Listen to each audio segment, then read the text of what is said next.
e impunemente la ley de Dios, los cuales no son solamente los paganos. Resulta que los cristianos son los peores, porque ellos se unen con Jezabel para obedecer falsas obras que son ritos y ceremonias idolátricos, pero luego la ley de Dios no la obedecen. Ellos dicen que es imposible obedecerla, pero la ley del Papa de Roma sí la obedecen. Plop, hermanos.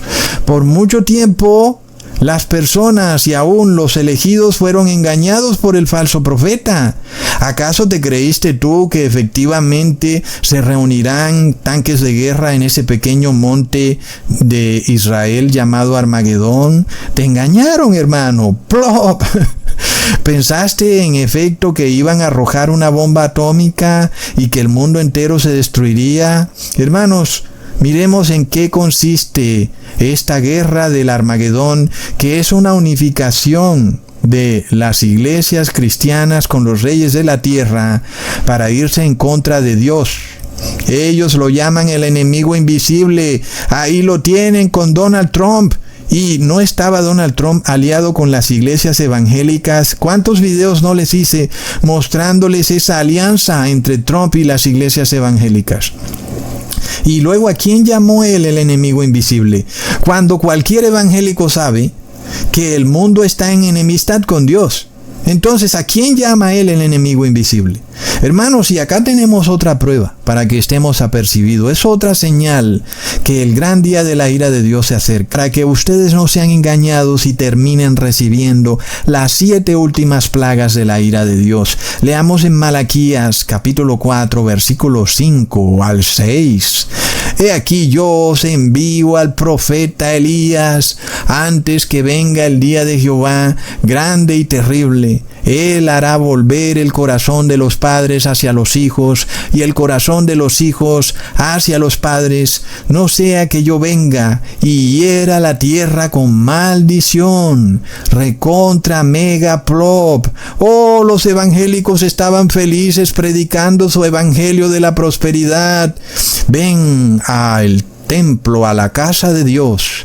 Aquí tú tendrás bendiciones miles para que emprendas tu empresa, para que tengas amor, salud y dinero. Ven siempre a la casa de Dios y plop. Esa no es la casa de Dios, esa es la casa del demonio. Oh, no, ellos no pensaron que de un momento a otro alguien podría predicar y que las personas escucharían la verdad. Y ellos pensaron que estarían usando la televisión por siempre y que nadie más podría tener acceso a la verdad. Ellos eran dueños de la televisión con su canal Enlace, enlazándote, tirándote un lazo. Quedabas enlazado, amarrado, atado. Plop. Leamos en Zacarías capítulo 12, versículo 9. En aquel día yo procuraré destruir a todas las naciones que vinieren contra Jerusalén.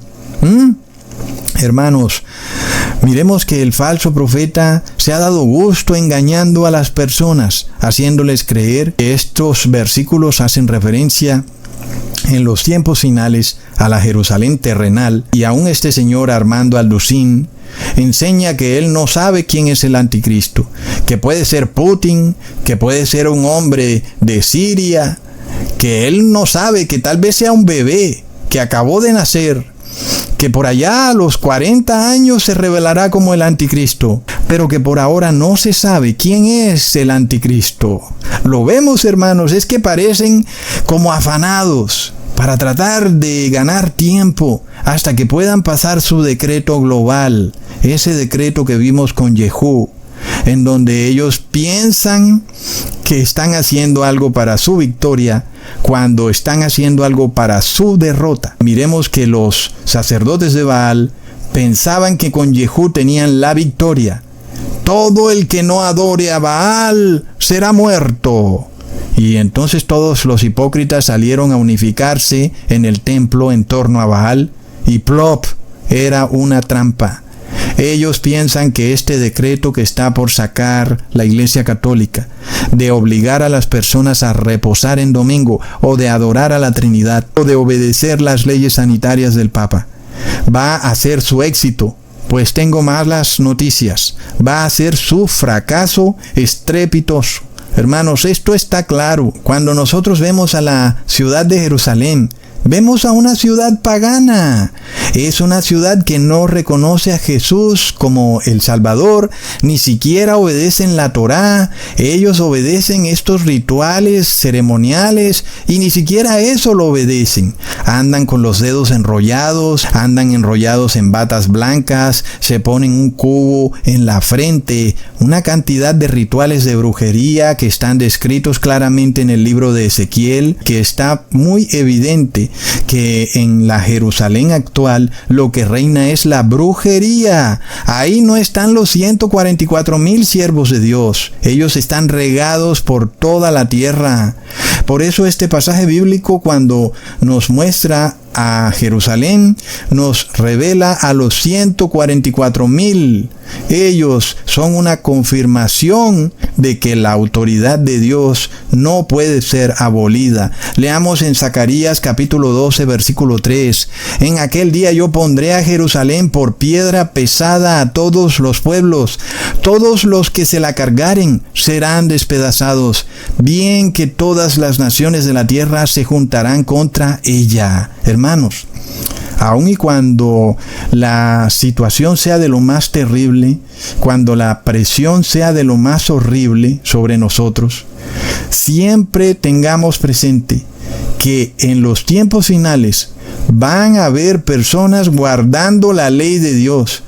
Llueve, truene o relampaguee, se abra la tierra por la mitad, o salga un volcán expulsando lava, o caigan 10 bolas de fuego en una ciudad, o se pase un decreto de persecución, o empiecen a quitarle las propiedades a las personas. No importa lo que pase, siempre van a haber personas que van a guardar la ley de Dios. Y este versículo nos revela: todo el que se ponga en contra de los 144,000, Dios le va a dar su buen merecido, hermanos.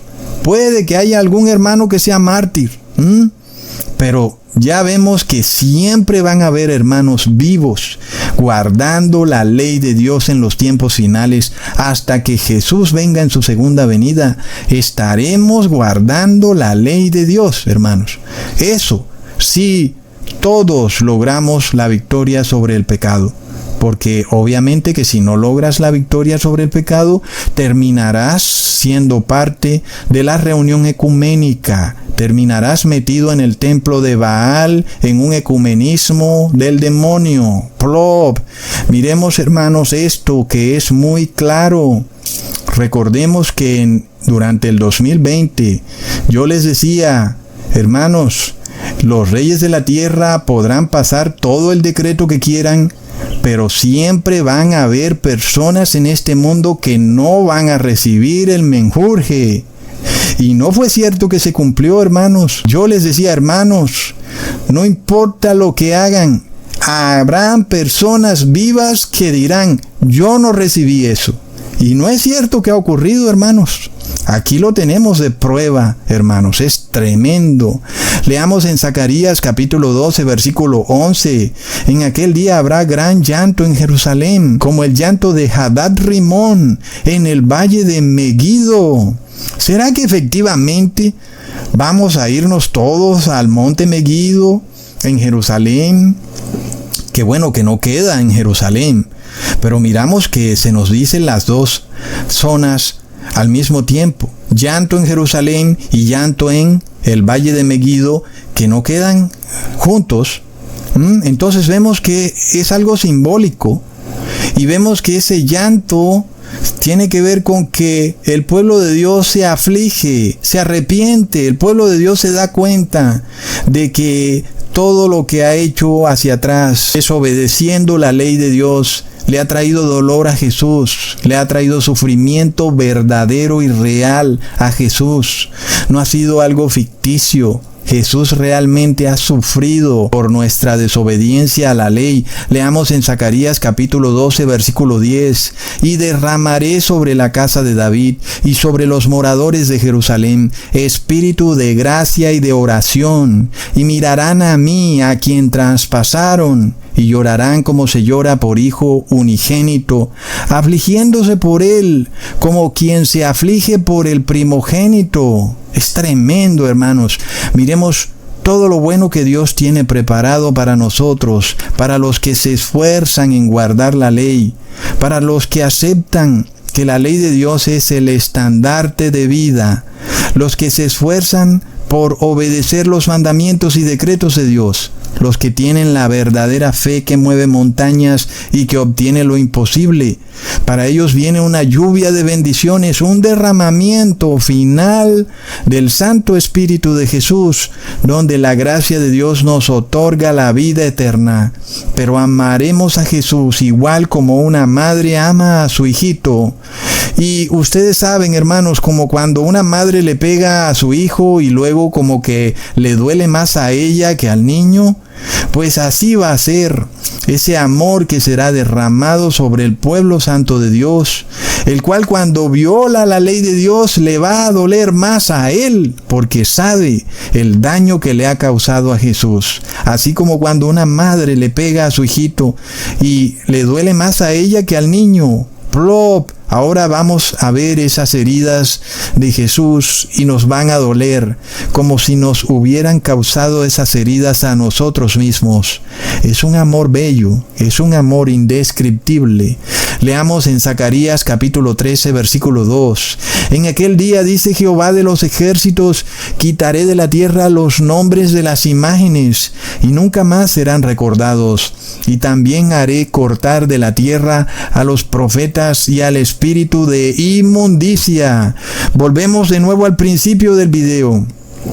3 espíritus inmundos a manera de ranas salen de la boca del dragón, de la bestia y del falso profeta. Estos 3 espíritus de inmundicia están en el cristianismo idolátrico. Y esto nos muestra que viene un colapso para estas iglesias idolátricas. Ellas, en ese desespero, dándose cuenta que están colapsando, buscan un ecumenismo. Vemos, hermanos, pero es una terrible trampa. Es la trampa que Jehú le puso a los sacerdotes de Baal. Miremos esto. Entendamos este concepto de autoridad, porque el ser humano hoy en día no sabe nada. Para el ser humano, la autoridad es simplemente una persona que tiene un arma. Pues no es así.